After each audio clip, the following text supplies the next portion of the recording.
Hola, esto es La Mágica Historia. Estamos en una tarde triste, lluviosa, ideal para hablar de asuntos místicos. ¿Ok?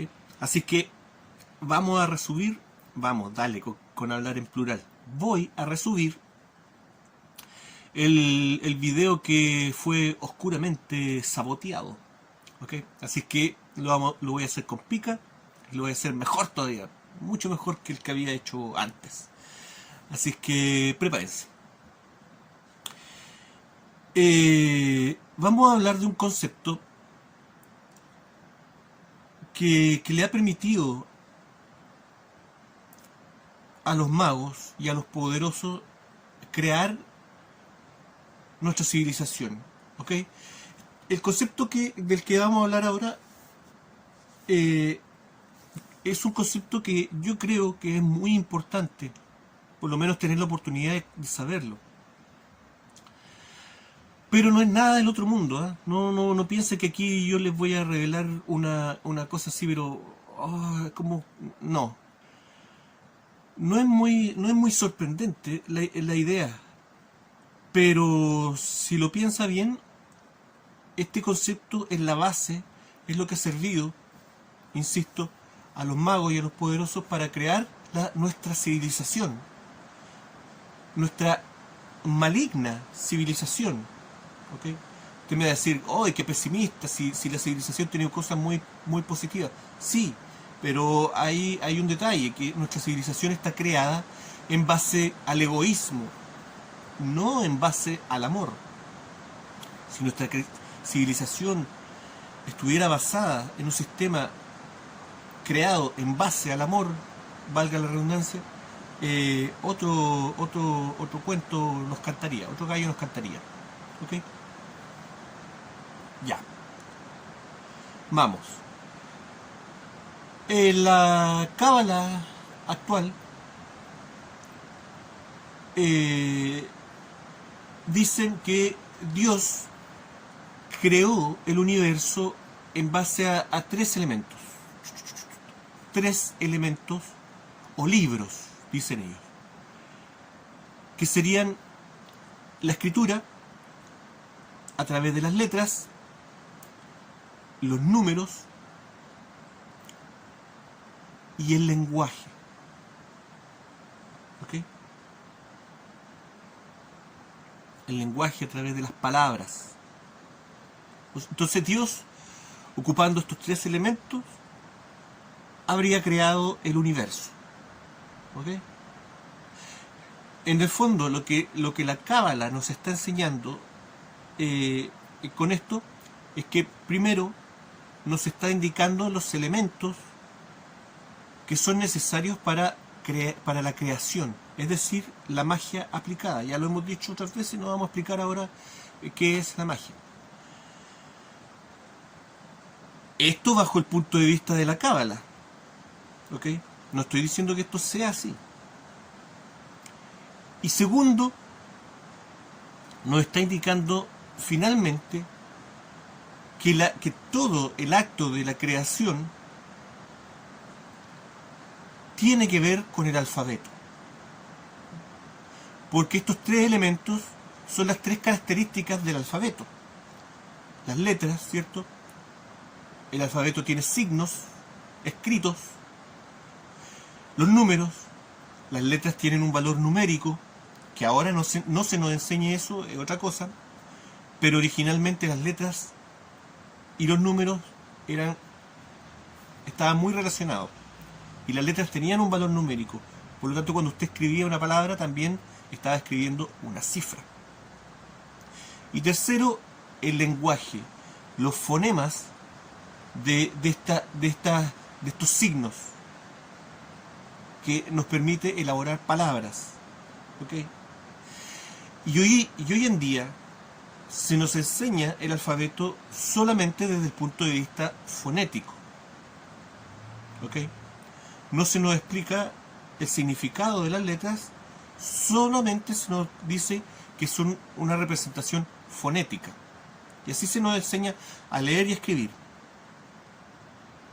La M, la M con la A, ma. Así nos enseña. Pero el alfabeto es un concepto mágico muy importante, por lo menos para los cabalistas y para los magos desde que se creó el alfabeto, hace 6.000 años atrás. Y tal vez estamos hablando de algo mucho más antiguo. Por lo tanto, aquí vemos la importancia que le han dado los magos históricamente al alfabeto. ¿Ok? Así que vamos a ver ahora. Como dijimos, el alfabeto es muy importante para la cábala. De hecho, la sustancia, el centro de la magia cabalística es el alfabeto. ¿Ok? El árbol de la vida está formado a través de letras, sefirot. Y el árbol de la vida explica todo. Un poco para graficar la importancia que se le da en la magia al alfabeto. Muy bien, pero aquí yo no voy a hablar, no me voy a poner a hablar, esto no es un video educativo acerca del alfabeto. ¿Okay? Esa es una discusión en la que yo no me voy a meter porque es horrible la discusión que hay detrás y todavía faltan piezas para poder elaborar cuál fue la evolución del alfabeto, quién tuvo el alfabeto primario, tantas cosas que se hablan con respecto a esto.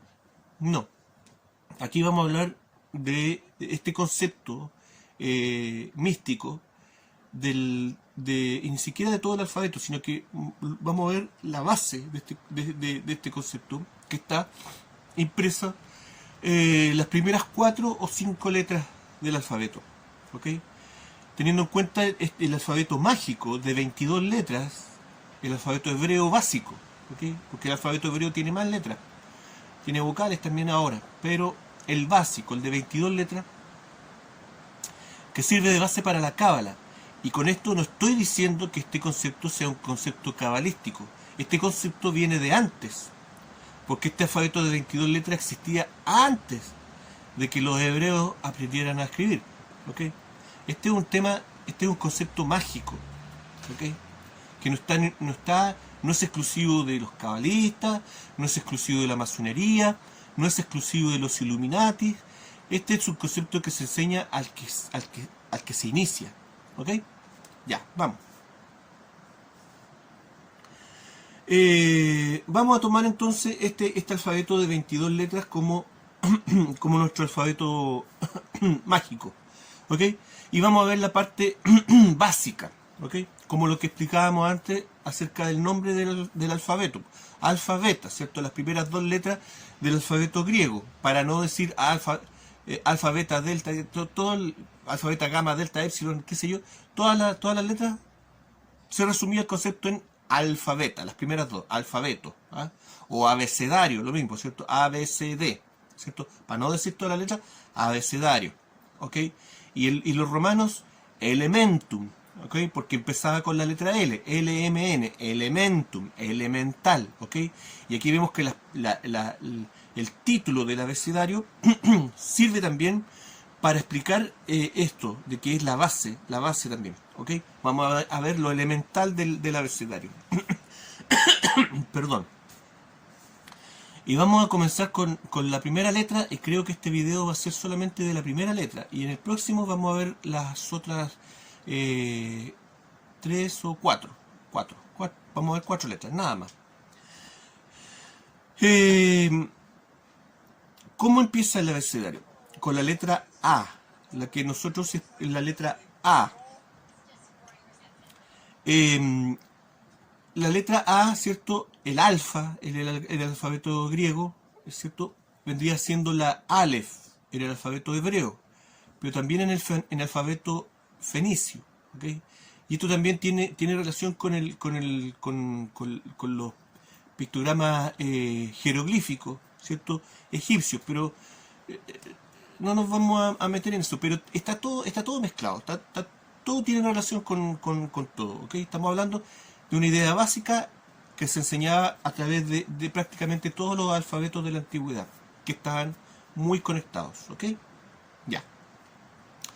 Entonces la A viene del alfa, que viene de la Aleph, ¿ok? La Aleph hebrea, pero también la Aleph fenicia y anterior, ¿ok? ¿Qué representa la Aleph?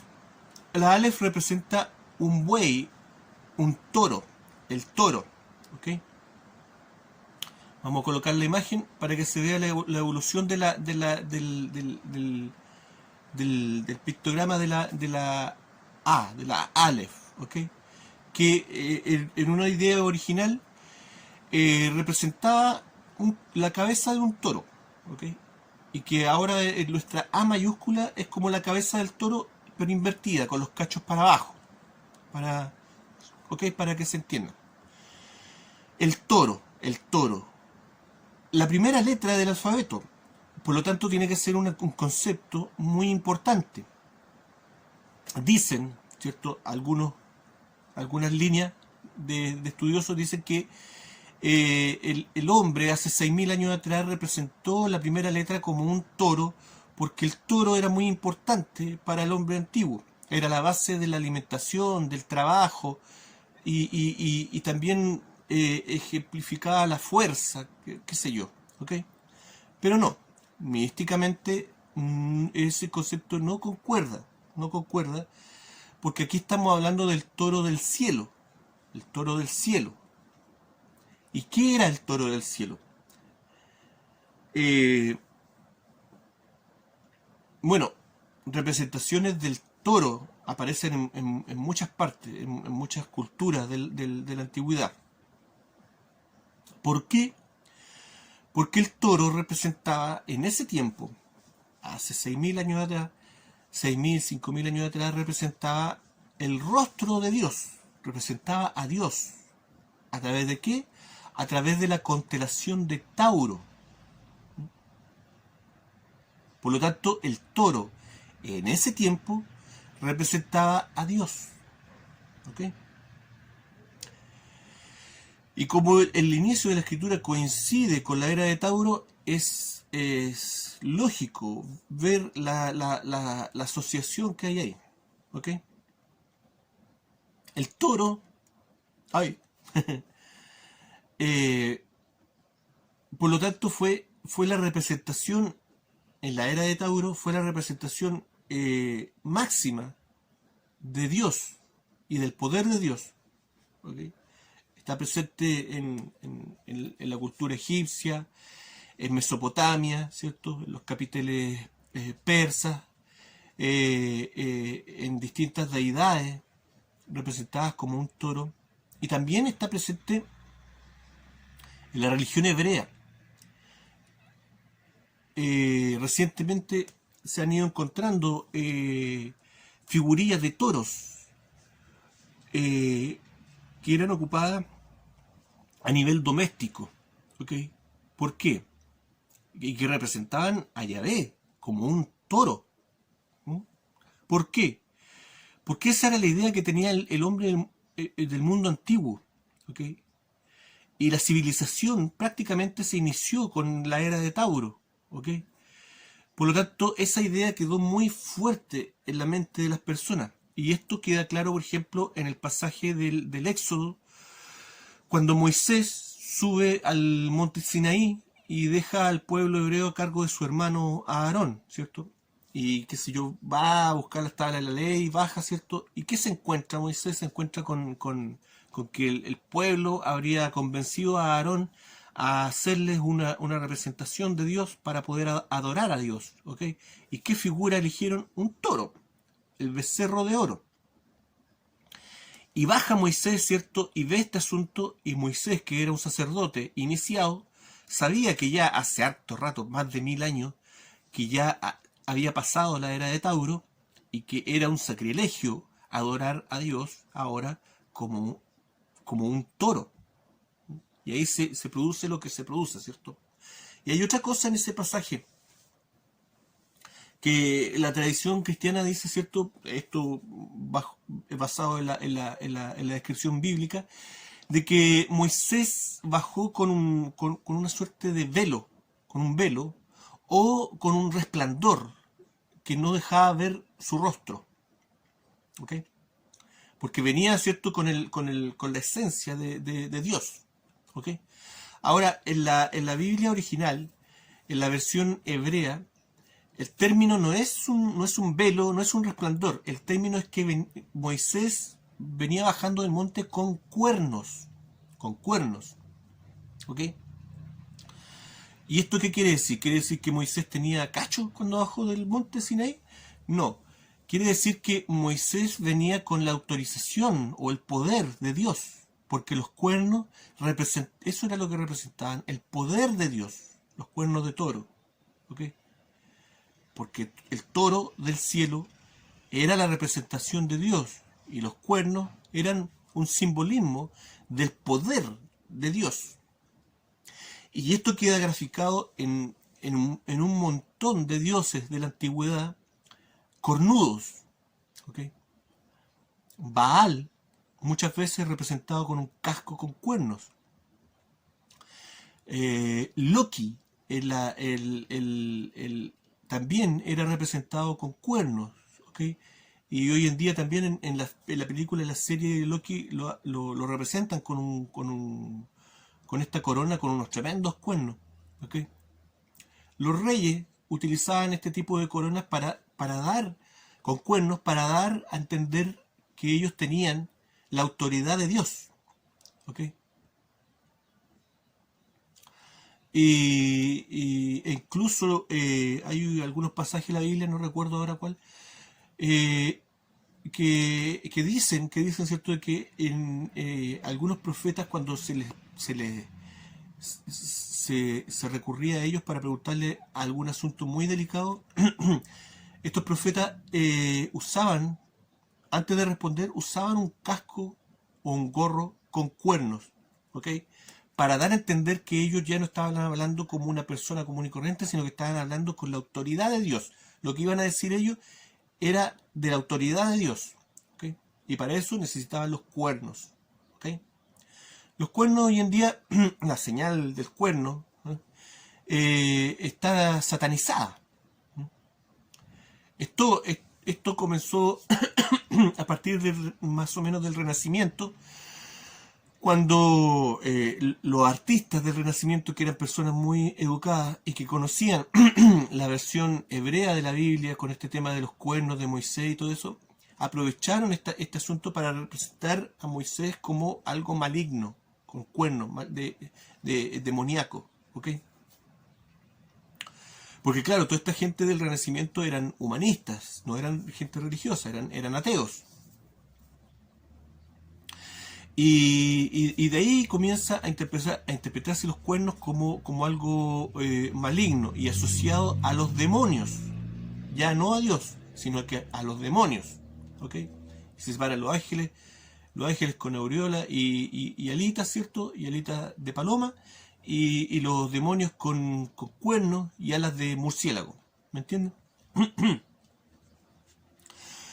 El tema de los cuernos está presente, como les digo, en varios dioses. Está a Amón se lo representa con cuernos también a veces. A Zeus también se lo representa con cuernos. Y luego, en la época de Capricornio, los cuernos de toro también fueron cambiando a los cuernos de cabra. ¿Okay? Hércules también es representado con cuernos. En fin. Ahora, con respecto al toro como representación de la divinidad, esto queda claro en la mitología griega, cuando Zeus, ¿cierto?, el dios el dios principal del Olimpo, se enamora de una princesa fenicia, la princesa Europa, y la rapta, convirtiéndose en un toro. La enamora, al convertirse en un toro blanco, la enamora y la rapta y se la lleva hasta la isla de Creta. Se lleva a Europa hacia Creta. Y en Creta nace la primera civilización, entre comillas, moderna, ¿cierto? La civilización minoica, ¿cierto? Del rey Minos. Y que tenía toda esta cultura, ¿cierto? Taurina, de juegos taurinos. Y la leyenda del Minotauro y el laberinto del Minotauro. El Minotauro, este ser mitad hombre, mitad toro, al que debía entregársele ofrendas, ¿cierto? Y sacrificios, incluyendo sacrificios humanos, ¿ok? Pero al pasar el tiempo, ¿cierto? Al ir cambiando la era, esta idea del toro debía desmitificarse, ¿ok? Estaba cambiando la era y ya el toro tenía que dejarse de lado. En ese tiempo no existía la televisión, los medios de comunicación como hoy día. Entonces, la forma de desmitificar este asunto era a través de las historias, ¿ok? Y de ahí también sale la historia de que el laberinto del Minotauro, ¿cierto? Y que hay que eliminar, hay que matar al Minotauro, ¿ok? Hay que matar al toro para cambiar de era a la era de Capricornio, ¿ok? eh, este ritual, y ahí comienza también en algunas religiones el ritual de matar al toro, ¿cierto? Como en la religión mitraica, donde el sol, ¿cierto? Mitras, mata al toro, ¿ok?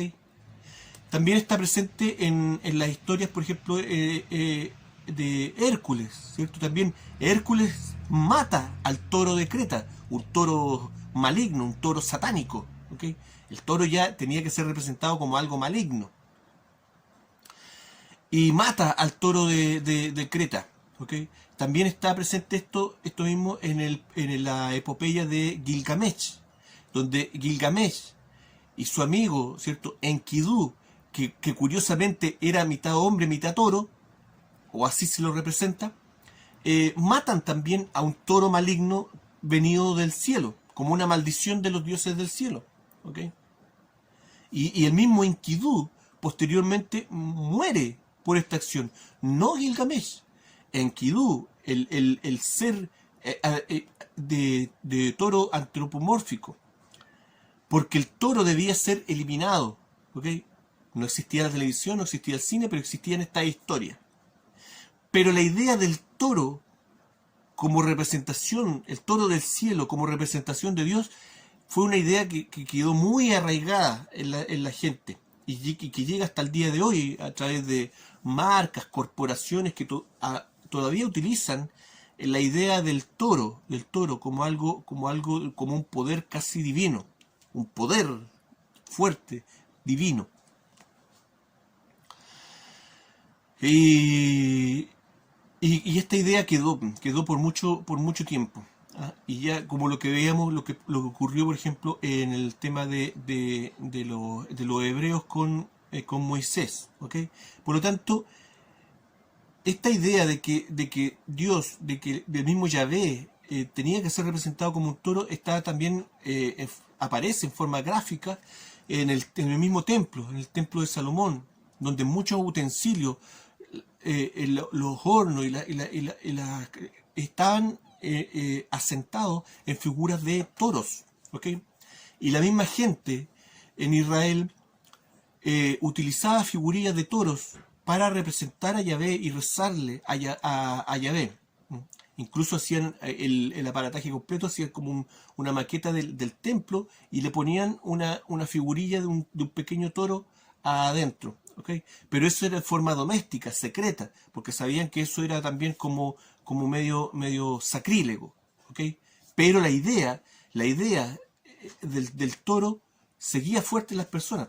¿Okay? Es como, no sé, pues como hoy en día la religión, ¿cierto? Persigue mucho el asunto de las tradiciones populares, pero la gente sigue, aunque gente es muy religiosa, pero sigue realizando estas cosas populares, medias folclóricas, pero que son desechadas por la religión, ¿me entienden? Porque eso va en una cosa interior, en una cosa cultural, intrínseca, muy fuerte. ¿ok? El toro como representación de Dios, los cuernos del toro y posteriormente los cuernos de la cabra como representación del poder de Dios. Ahí está el poder de Dios, la fuerza de Dios, en los cuernos, en los cachos. ¿Ok? Ahora, ¿por qué si la representación en esta letra del toro del cielo es Aleph, ¿por qué, por ejemplo, la asociación con Tauro? ¿Ok? ¿De dónde viene el nombre? No tiene nada que ver con Aleph. Eso es porque en, en Turquía,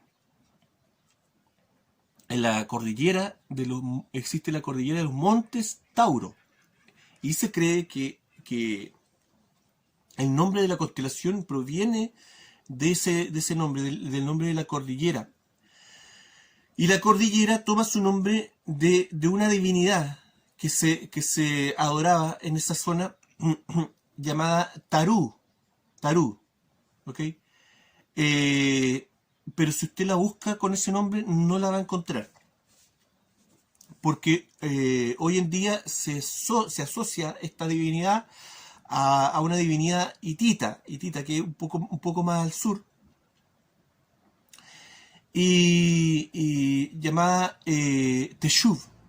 Tiene varios nombres, ¿ok? Pero tiene que ver con este Tarú, ¿ok? Un dios representado también como hombre, pero otras veces como toro, o el toro se utilizaba como su animal fetiche. Al igual que Zeus, también era representado a veces con cuernos o incluso también representado a veces como un toro.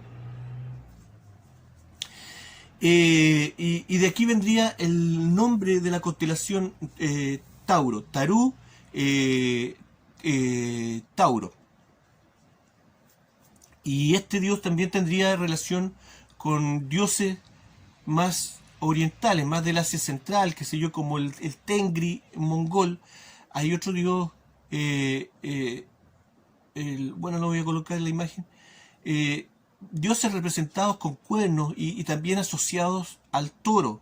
Esto demuestra de que esta idea del toro del cielo fue una idea que se expandió ampliamente, incluso en territorios donde no existía la escritura. Tengri, Tarú, el mismo Loki, el dios Tyr, ¿cierto? El dios nórdico Tyr también.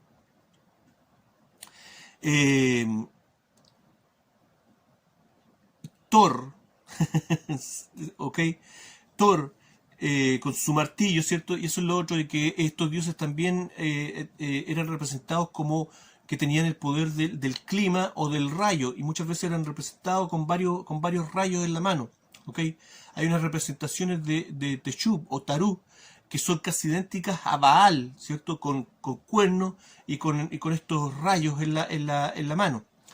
El mismo Thor también es representado a veces llevando un trineo, ¿cierto? Manejando un trineo con dos cabras, ya en la época de Capricornio, ¿cierto? ¿Cómo es que se llamaban? Una se llama rompedientes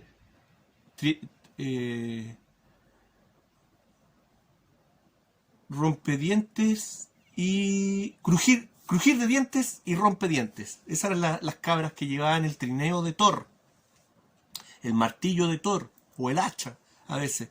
En fin, todos estos dioses están relacionados, hay una evidente relación en todos estos dioses y es evidente que vienen de un bagaje cultural único, ¿ok? Proveniente del alfabeto, con el Aleph, el toro, la primera letra, ¿cierto? El toro, el torito del cielo, ¿ok?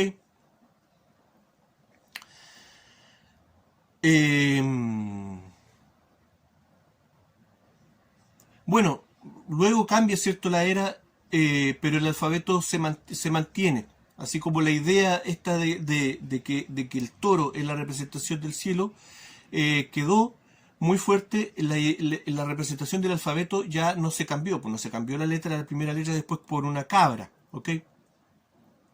Cambia viene el cambio de era, inicia la era de Capricornio y comienzan a aparecer los iconos de cabra, caprino, ¿cierto? Por todos lados. ¿Ok? Por ejemplo, aparecen todos estos sátiros, faunos, el dios Pan, todos representados como una cabra antropomórfica, ¿cierto? Mitad hombre, mitad cabra. ¿Ok? Empiezan a aparecer también mitos para tratar de introducir a la cabra como un ser divino, ¿cierto? Está este mito de Jasón con el vellocino de oro. Hay otro mito en donde una cabra, ¿cierto?, salva a unos hermanos, a unos gemelos, la cabra la cabra del cielo, ¿cierto? Y comienzan a aparecer estas leyendas. En la religión hebrea también, ¿cierto? El sacrificar una cabra, ¿ok? Y en nuestra religión cristiana también el Agnus Dei, ¿cierto? Al terminar la era de Capricornio, ¿cierto? Se debía sacrificar a la cabra, a la ovejita, el chivo expiatorio, ¿cierto? Nuestro maestro Jesús, que sirvió de excusa, ¿cierto?, para ese propósito. ¿Ok? Nuevamente, eliminar, si antes se mató al toro, ahora se debía matar a la cabra, a la oveja, a la ovejita. ¿Ok? Y comienza la era de Piscis, ¿cierto? Donde, por ejemplo, en Semana Santa, no comemos carne el fin de Semana Santa, ¿cierto? Y comemos pescado, ¿cierto? Para representar también el tema de Piscis. En fin, hay algunas corrientes que dicen que esta idea de asociar a las divinidades taurinas, asociarlas a la era de Tauro, es errónea, porque representaciones del toro existen y una suerte de no de religión, pero de culto al toro existen desde épocas primitivas, desde el Neolítico, ¿cierto? En pinturas rupestres y todo ese asunto. Sí, pero no.